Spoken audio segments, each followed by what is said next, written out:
Cory, I think it's time for another installment of 5 questions. Here we are, Patrick, Cory, Baseball Mapper Boys, you know us.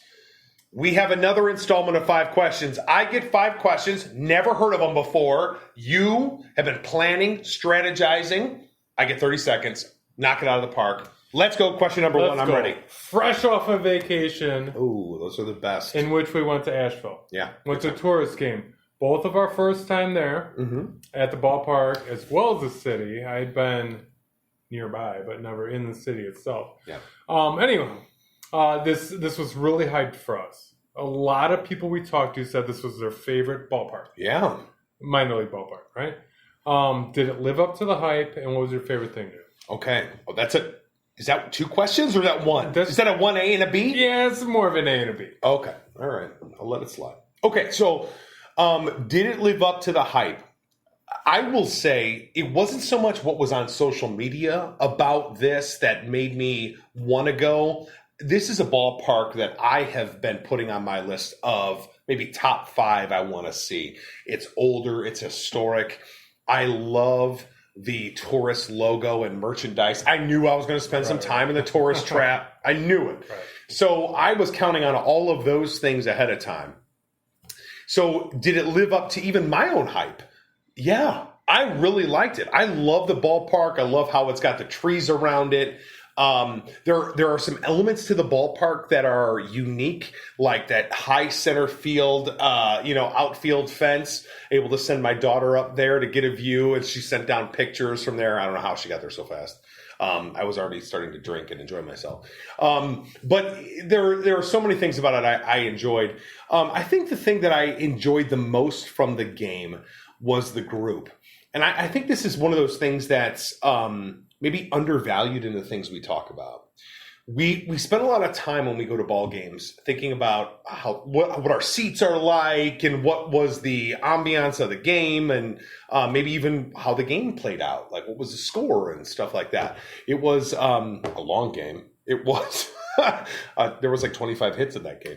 4.5 hours? 4.5 like that. It was a long game. Did go to extra innings. I think so, right? Yeah, I think. Well, I left. Yeah, you left. 9th. I think you quit on the 9th. I think it went to the 10th. I don't know. After 4. Oh no, it ended in the 9th, but it was the closer blew it, right?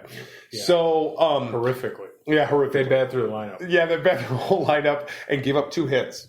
That says a lot. So the thing I enjoyed the most is that we were able to have like 30 friends at that game and really bring a big group and being able to experience everything and being able to have drinks and ballpark food and snag some foul balls, as a group together and have a lot of laughs. I think that was probably my favorite thing about Asheville. What about you? I liked the ballpark itself a lot. I liked the old ballpark. Yeah. But the grass to me stood out. Like Milwaukee Milkmen have an artificial turf field. Yeah. Looks really good. You can tell it's artificial.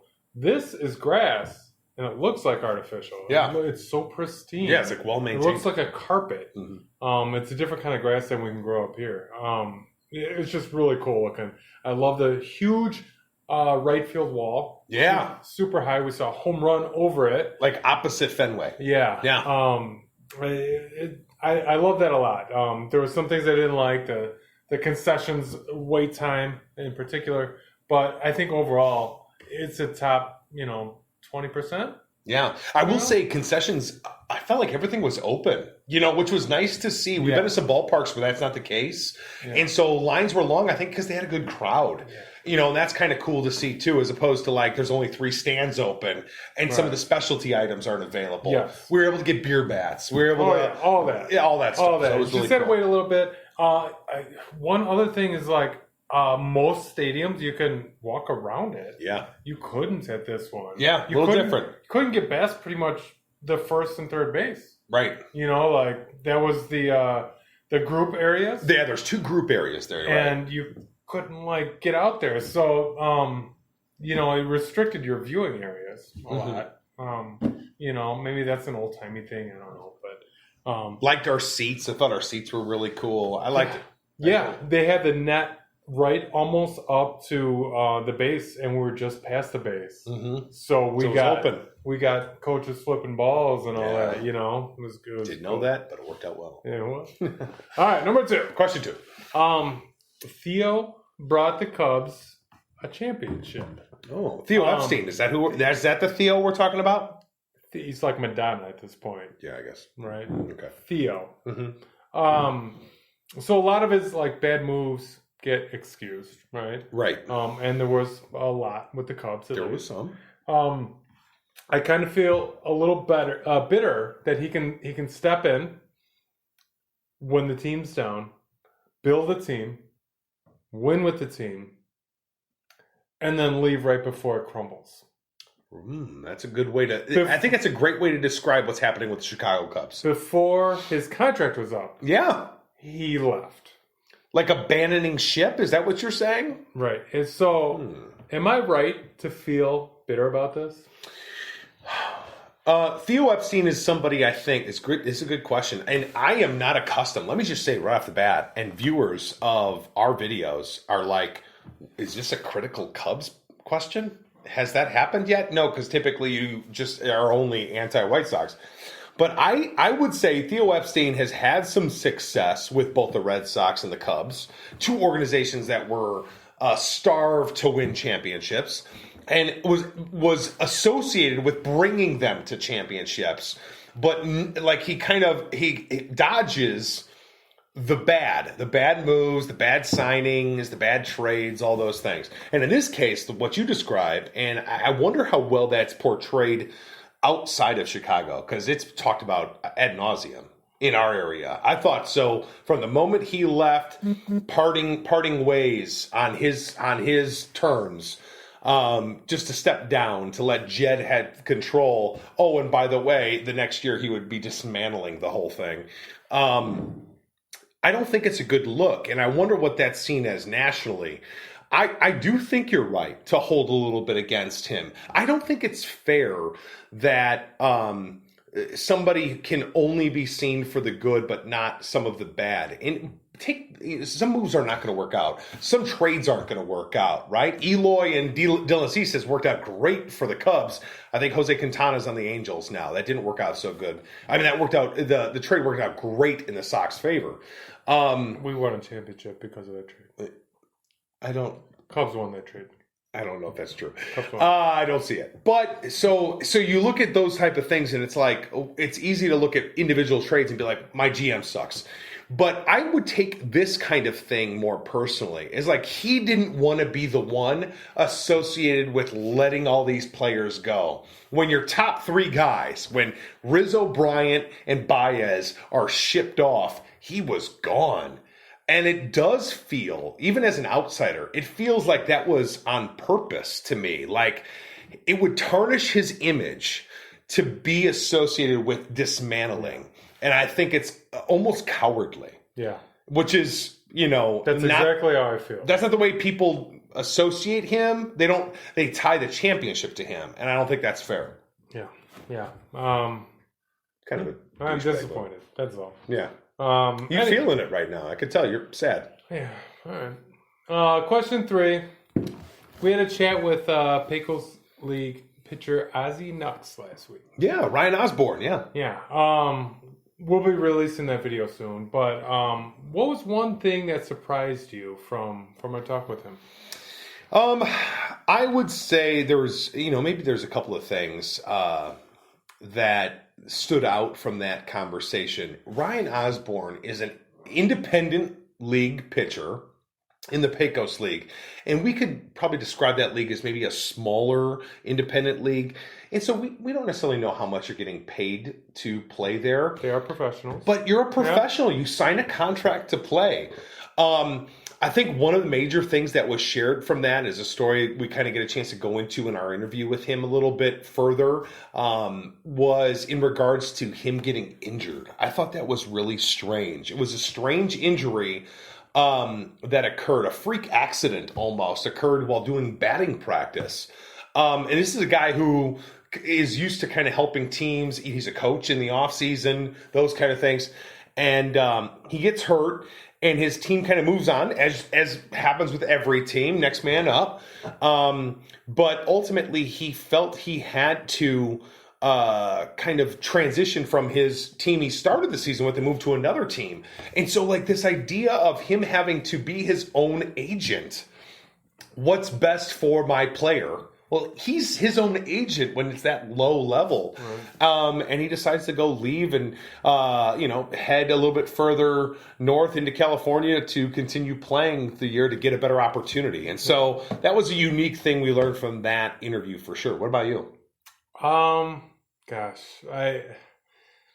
was a huge takeaway.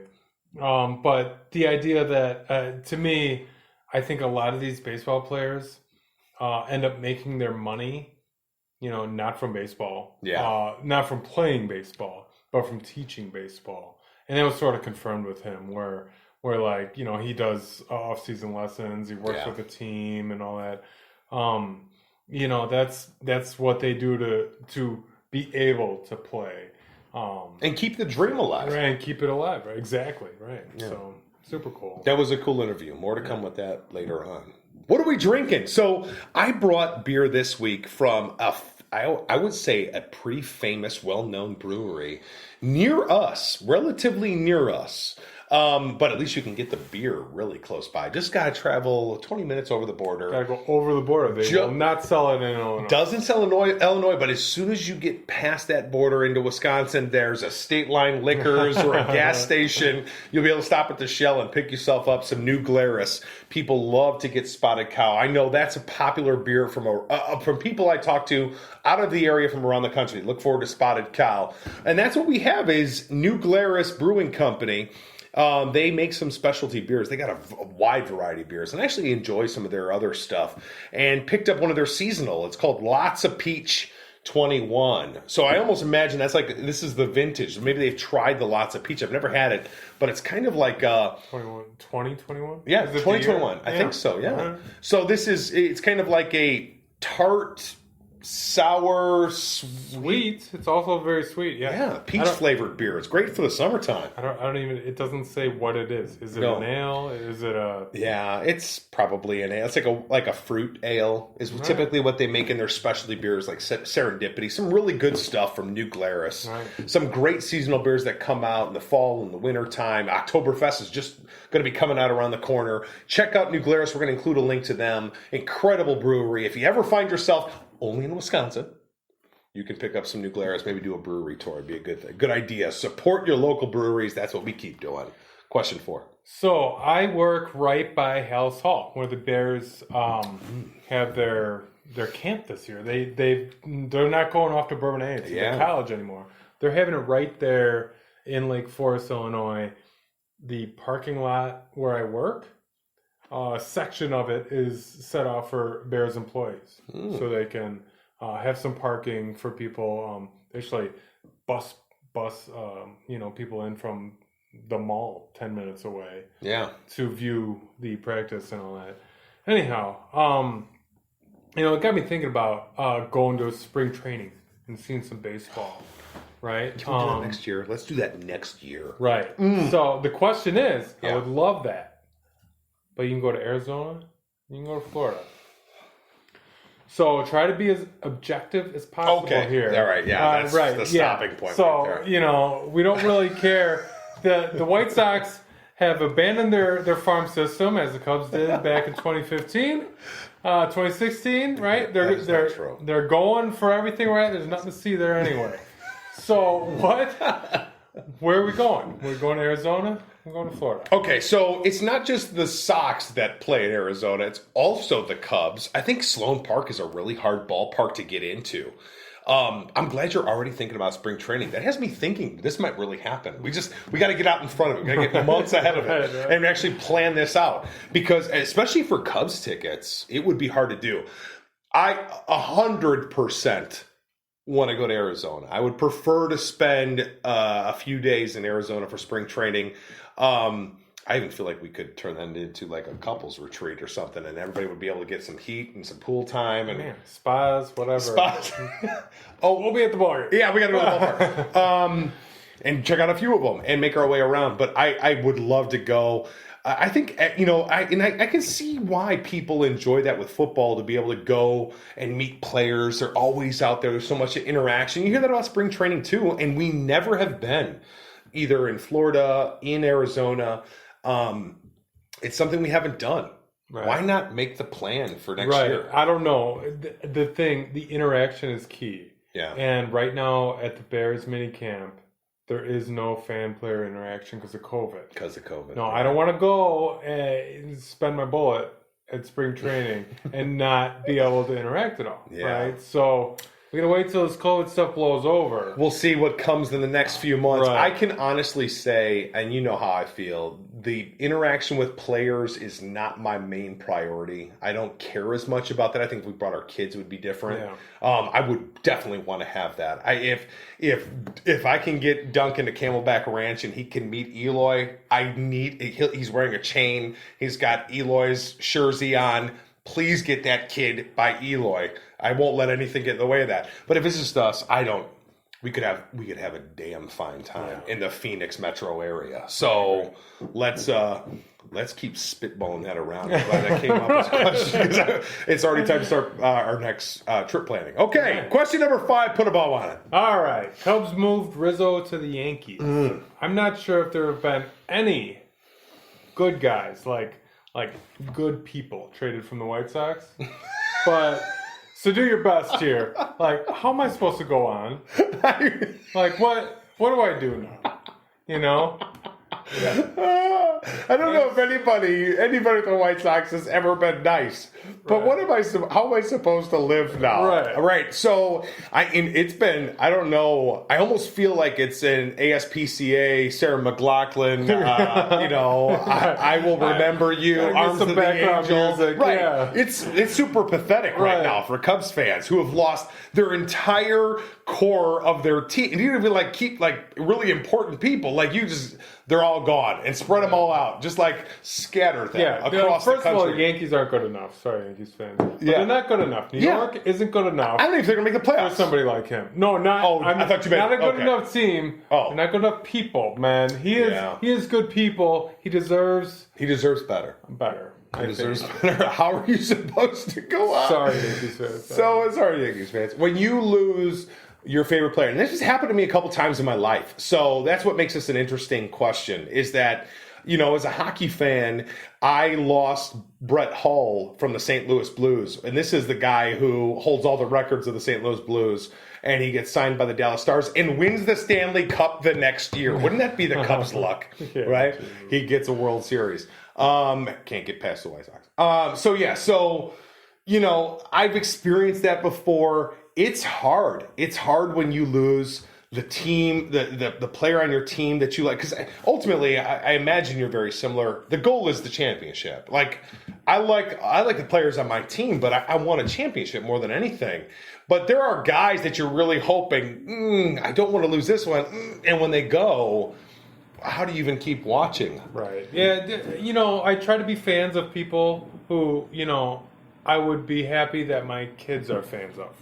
Right? Okay. So, good people, right? Good players as well as good people. He fits that bill. That smile's infectious.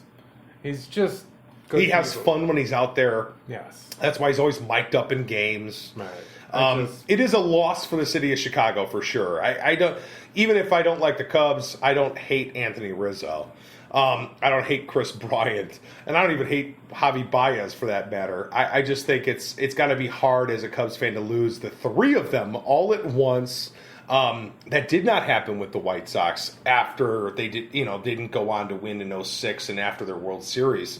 I'd have a hard time dealing with it and seeing it. So this is not something I can speak from personal baseball experience. This is something you're going to have to go alone, and I will be there by your side. Thanks a lot. Yeah. Through it all.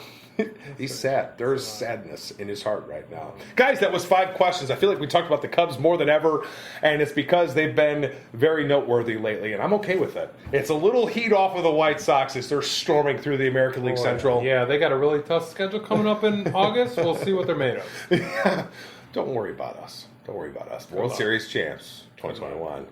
All right, so another installment in the books. Make sure you're following us at Baseball Mapper, YouTube, Instagram, Facebook, anywhere you catch our videos. Go check out the latest videos, our past videos. Make sure you're following us. Subscribe to us on YouTube. And we'll always have more. Cory will be in his feelings, and we'll share and get through it together. And we'll hold hands, and we'll sing our memory songs of Anthony Rizzo. Appreciate it. Until next time.